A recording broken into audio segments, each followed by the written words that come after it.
Dr. Isabella Martinez stood at the window of her atmospheric research station in Antarctica, watching as the aurora australis danced across the sky in impossible patterns. After 20 years studying atmospheric phenomena, she knew something was wrong. The lights weren't just beautiful, they were unnatural. Director Martinez, you need to see this, called out Dr. James Walker, her lead data analyst. His voice carried an urgency she'd never heard before. The magnetometer readings are off the charts, but only in specific geometric patterns. The research station, buried deep in the ice, housed some of the most sophisticated atmospheric monitoring equipment on Earth. For the past 3 weeks, they've been detecting increasingly bizarre phenomena, perfect hexagonal cloud formations, impossible pressure systems, and weather patterns that defied the laws of physics. Isabella rushed to the monitoring station, her boots echoing through the metal corridors. The main screen displayed a global map covered in pulsing red dots.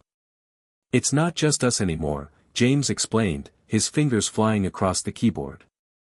"Similar anomalies are appearing at research stations across the globe. Beijing, Moscow, Cape Town, they're all reporting the same things." As they watched, a new pattern emerged. The anomalies were forming a precise grid across Earth's atmosphere, like a net being drawn around the planet. Isabella felt her blood run cold. These weren't random occurrences, they were calculated, purposeful. Admiral Raj Patel's secure video call came 3 hours later. The veteran naval officer's face was grim as he addressed the assembled scientists. "What I'm about to tell you is classified at the highest levels," he began. 2 hours ago, our deep space monitoring station detected objects decelerating from faster-than-light travel. They're positioning themselves in a formation that matches your atmospheric disturbance grid. The room fell silent. Isabella's mind raced with implications. "They're terraforming our atmosphere," she whispered, the realization hitting her like a physical blow. "They're preparing Earth's environment for something." "Exactly," Admiral Patel nodded. "And that's why we need you, Dr. Martinez. Your research on weather manipulation technology might be our only chance." For the past decade, Isabella had led a secret project studying ways to influence weather patterns using quantum field manipulation. The military had funded it as a theoretical exercise, but now theory needed to become reality, fast. The next few weeks passed in a blur of activity. The Antarctic station transformed into a global command center. Scientists and military personnel from around the world poured in, bringing with them equipment, theories, and growing fear.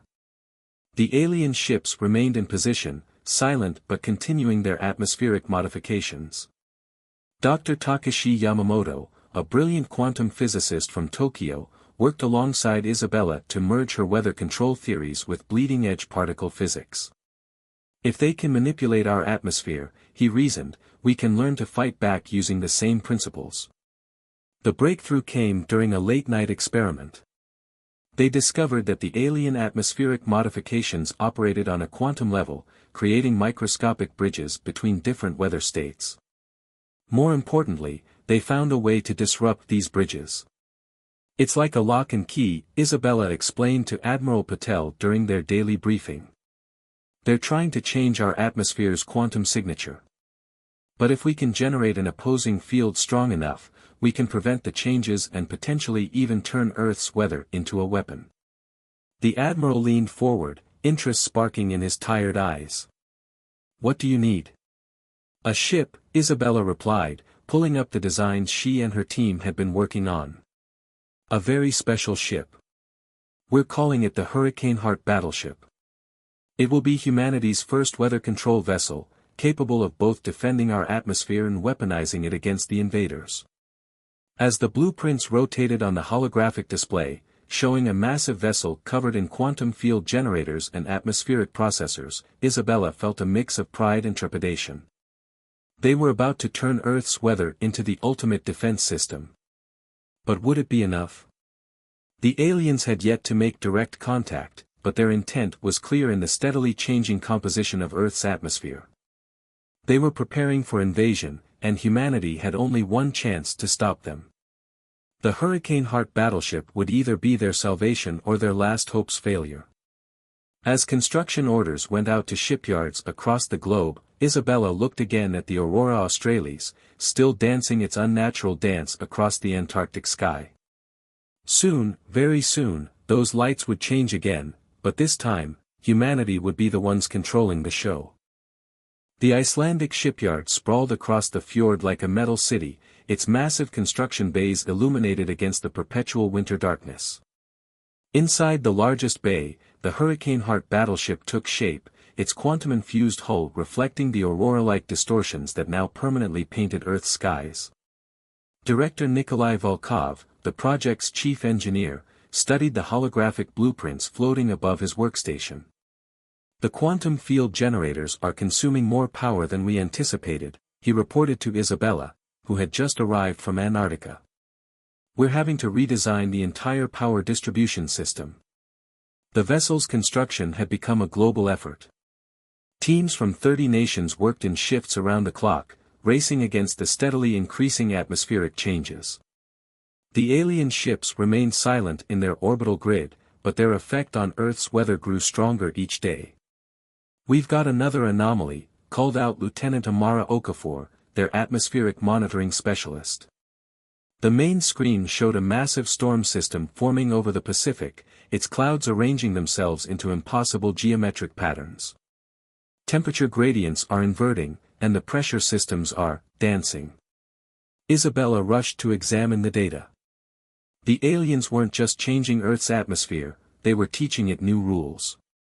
Traditional weather patterns were breaking down, replaced by controlled chaos that seemed to follow some alien logic. "They're not just terraforming," Dr. Yamamoto observed, his face illuminated by the screens. "They're teaching our planet to speak their language." The Hurricane-Heart's construction continued despite the challenges.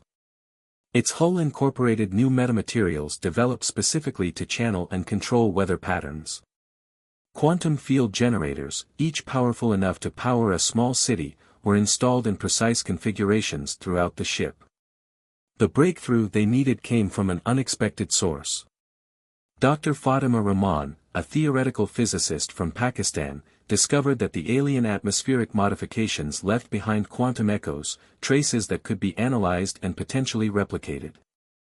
"It's like they're leaving fingerprints," she explained during an emergency meeting.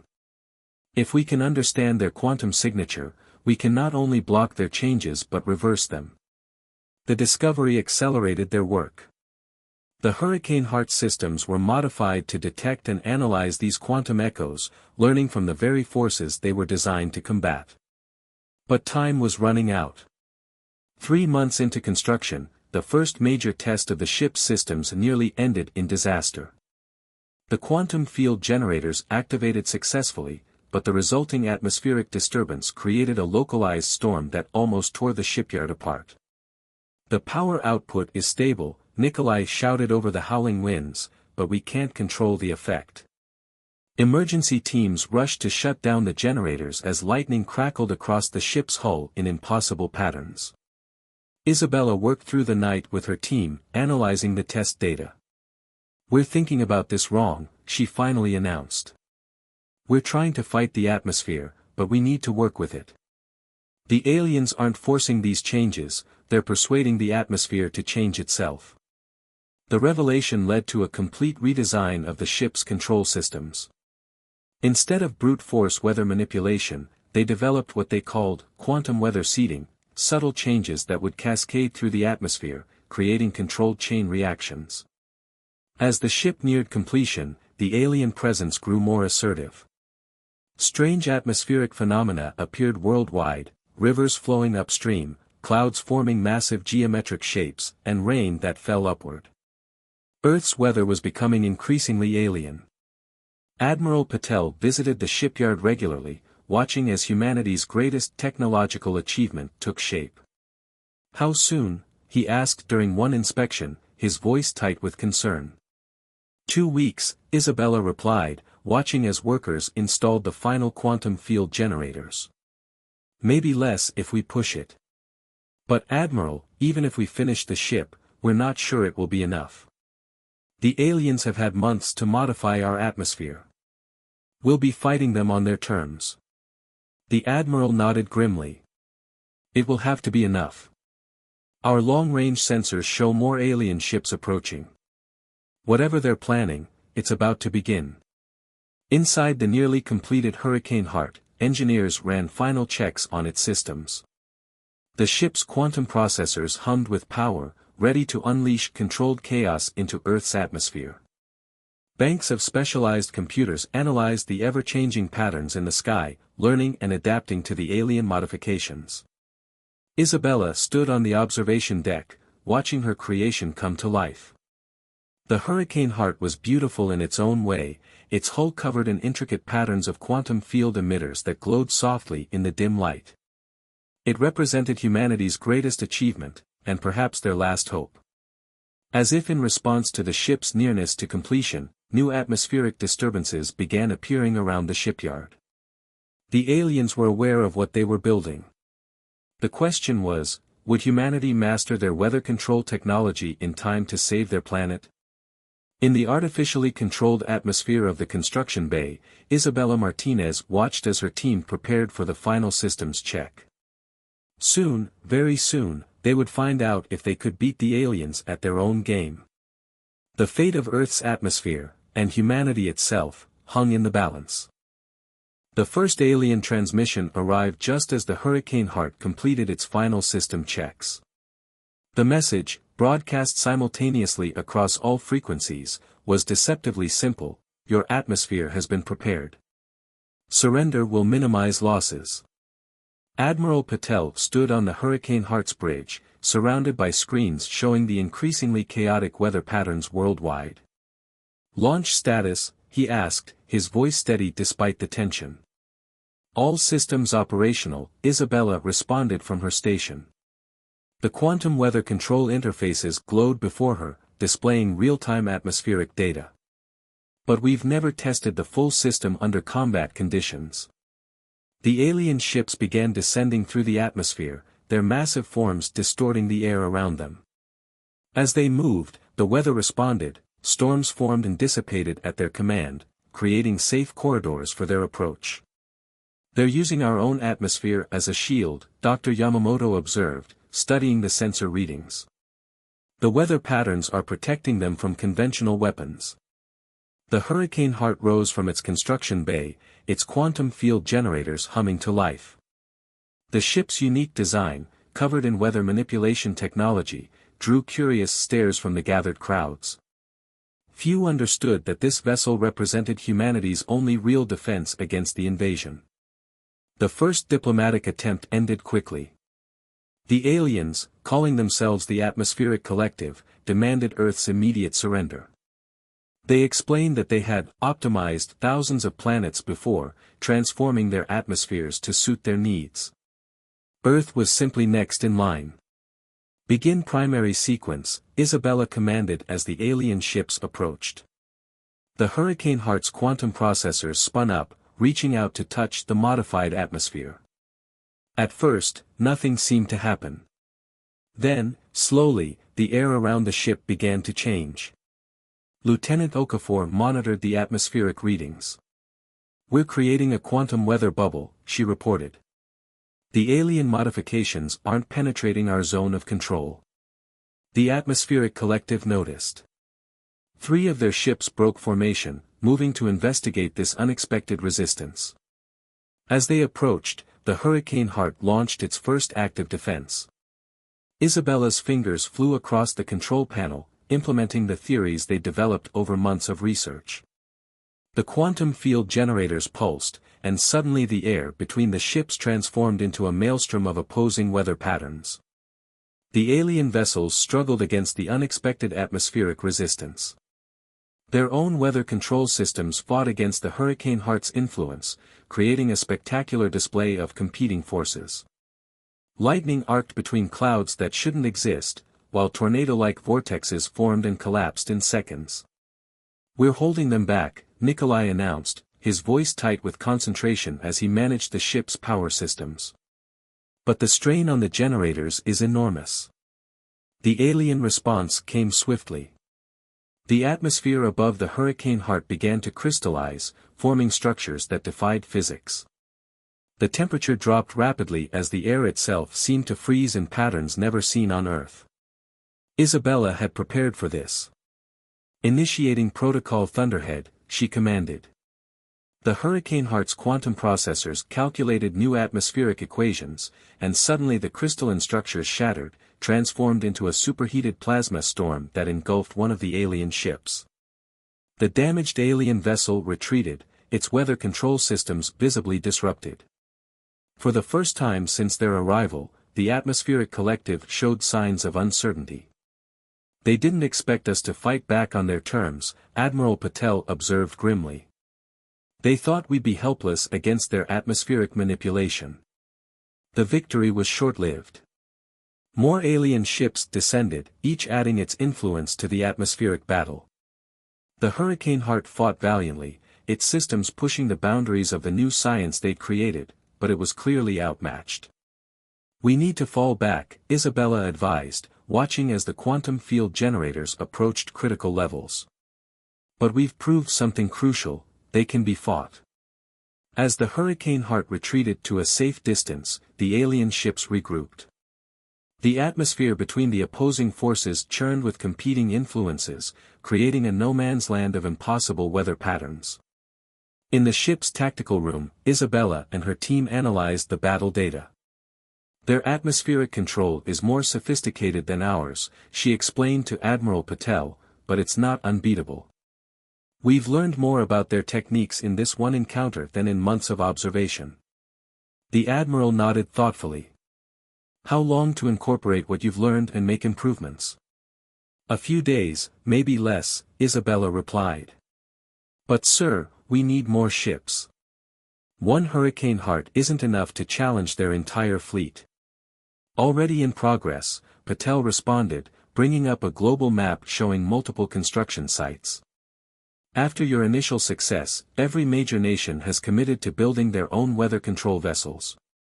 The question is, can we complete them before the atmospheric collective launches their full invasion? Outside the ship's windows, the altered sky continued its alien dance, a constant reminder of what they faced. The Hurricane-Heart had survived its first battle, proving that humanity could fight back. But as Isabella watched more alien ships appear on the long-range sensors, she knew the real war was just beginning. The quantum processors hummed beneath her feet, ready for the next engagement. They had surprised the atmospheric collective once. Now they needed to prove it wasn't a fluke. Earth's future depended on it. 2 months after the first confrontation, Earth's skies had become a battlefield. 5 Hurricane-Heart-class vessels now patrolled the atmosphere, each commanding its own zone of weather control. The aliens' atmospheric modifications had been partially contained, but at a devastating cost. From the bridge of the Hurricane-Heart Prime, Isabella watched as quantum weather patterns clashed above the Pacific Ocean. Status report on the Shanghai defense grid, she called out, studying the holographic battle map. Hurricane-Heart Aegis is holding the line, Lieutenant Okafor responded. The Chinese quantum generators are operating at peak efficiency. They've managed to create a stable weather barrier along the entire coastline. The atmospheric collective had changed tactics after their initial surprise at human resistance. Instead of direct confrontation, they began targeting Earth's climate systems. Polar vortexes were displaced, jet streams redirected, and ocean currents disrupted.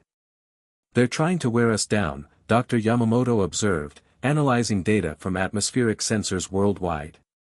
Each attack is precisely calculated to strain our resources. The Hurricane-Heart Prime's quantum processors suddenly flared with warnings. Above the Indian Ocean, a massive atmospheric disturbance was forming. The aliens had found a new way to weaponize the weather. Multiple bogies incoming, Nikolai announced from his engineering station. They're using quantum tornadoes as cover, like nothing we've seen before. Isabella's fingers flew across her control panel, initiating countermeasures.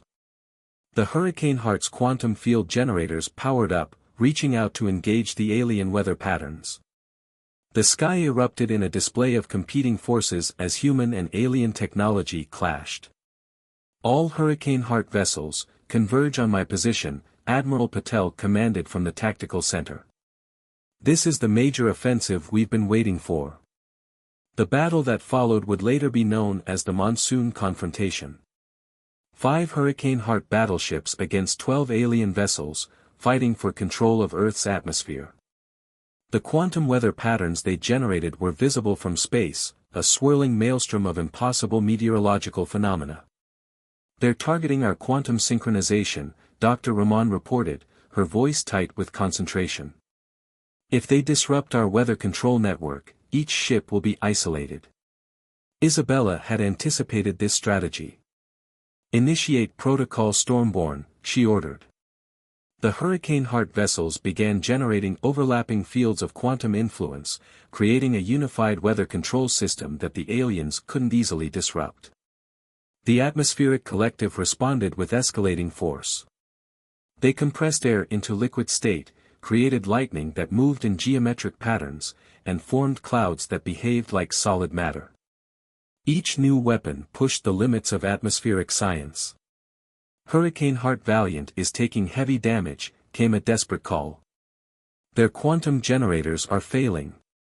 "Divert power from secondary systems," Isabella commanded. "All ships, concentrate your weather patterns. Create a quantum storm wall around Valiant." The combined power of 4 Hurricane-Heart vessels generated a protective barrier of controlled weather patterns. Inside this safe zone, Valiant's crew worked frantically to restore their quantum generators. Hours passed as the battle raged across multiple fronts. The Hurricane-Heart fleet learned and adapted, incorporating alien weather manipulation techniques into their own systems. For every ship they lost, they forced the atmospheric collective to pay a heavy price. "Their formation is breaking," Admiral Patel announced, watching as several alien vessels retreated to high atmosphere. They didn't expect this level of resistance. But victory came at a cost. 2 Hurricane-Heart vessels were severely damaged, their quantum generators strained beyond safe limits. The remaining ships showed signs of stress, their weather control systems pushed to the breaking point. In the aftermath of the battle, Isabella gathered with her fellow scientists to analyze the data they'd gathered. "Each engagement teaches us more about their technology," she explained, reviewing the sensor logs. "We're getting better at predicting and countering their atmospheric manipulations. But we're still outnumbered," Nikolai pointed out.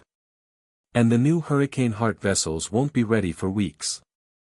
The Admiral studied the global weather map, showing zones of alien and human control painted in different colors.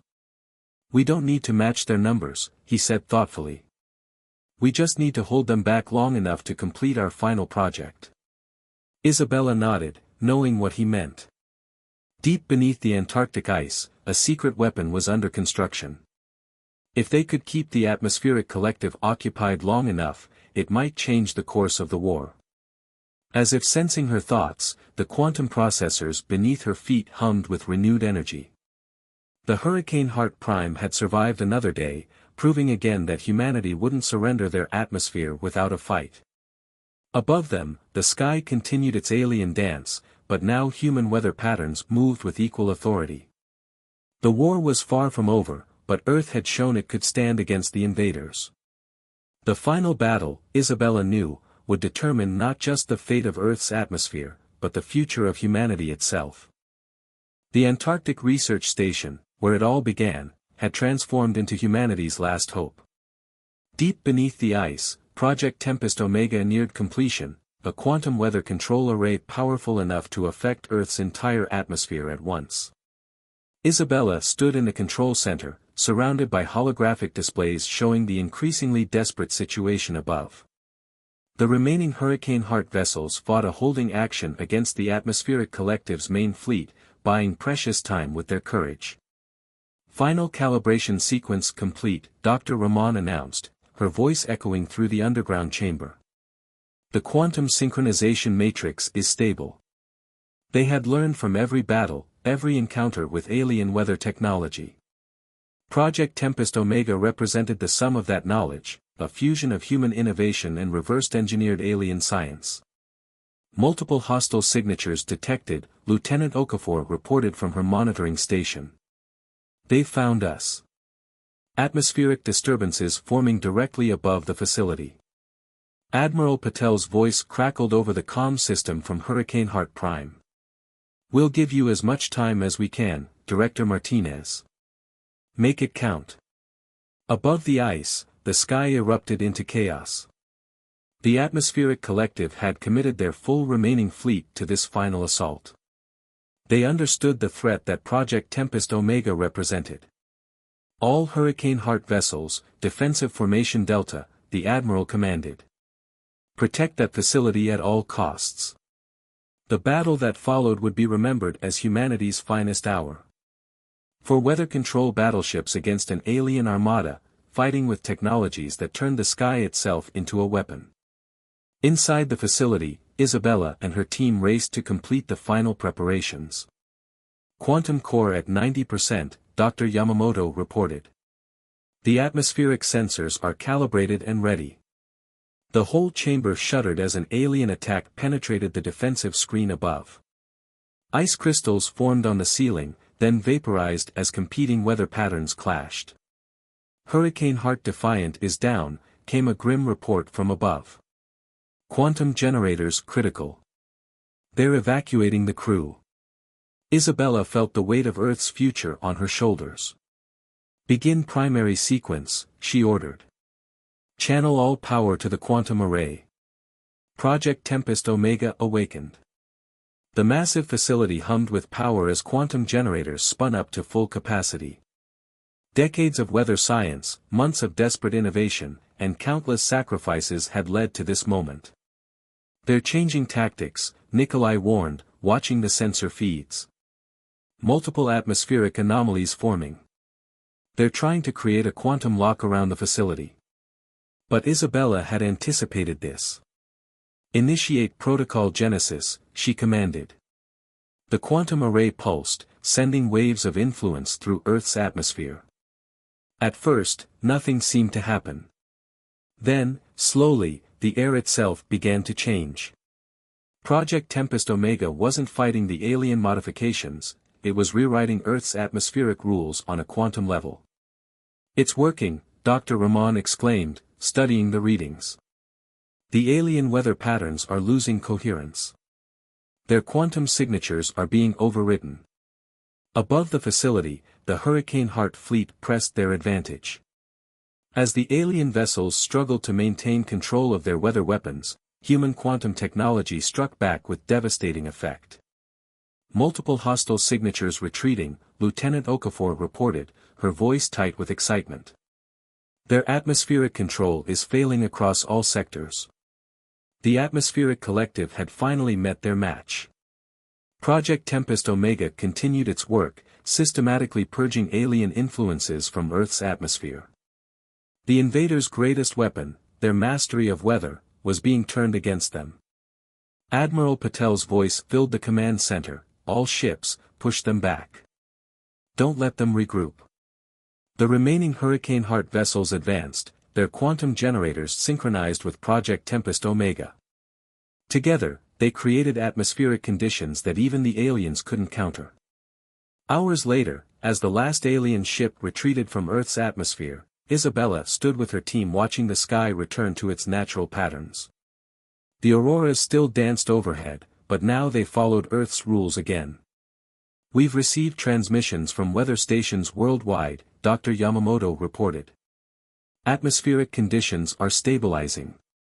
The alien modifications are breaking down. The victory had come at a heavy cost. 2 Hurricane-Heart vessels lost, countless brave crews sacrificed, and scars in Earth's atmosphere that would take years to heal. But humanity had prevailed against an enemy that had conquered countless worlds. Admiral Patel joined them in the control center, his uniform still showing signs of battle. The atmospheric collective is in full retreat, he announced. Long-range sensors show their fleet leaving the solar system. Isabella nodded, watching the quantum field readings return to normal. They had done more than just defend Earth, they had proven that humanity could stand against any threat, even one that wielded the weather as a weapon. What now? Lieutenant Okafor asked, looking at the assembled team. Now, Isabella replied, we rebuild. And we prepare. The Hurricane-Heart project proved we can protect our world. But more importantly, it showed us what humanity can achieve when we work together. As the Antarctic sun rose on a new day, Earth's atmosphere settled into familiar patterns. But deep beneath the ice, Project Tempest Omega continued its vigilant watch. The Hurricane-Heart fleet may have won this war, but humanity would never again take their atmosphere for granted. They had faced the storm and emerged stronger. Whatever threats the future held, Earth was ready.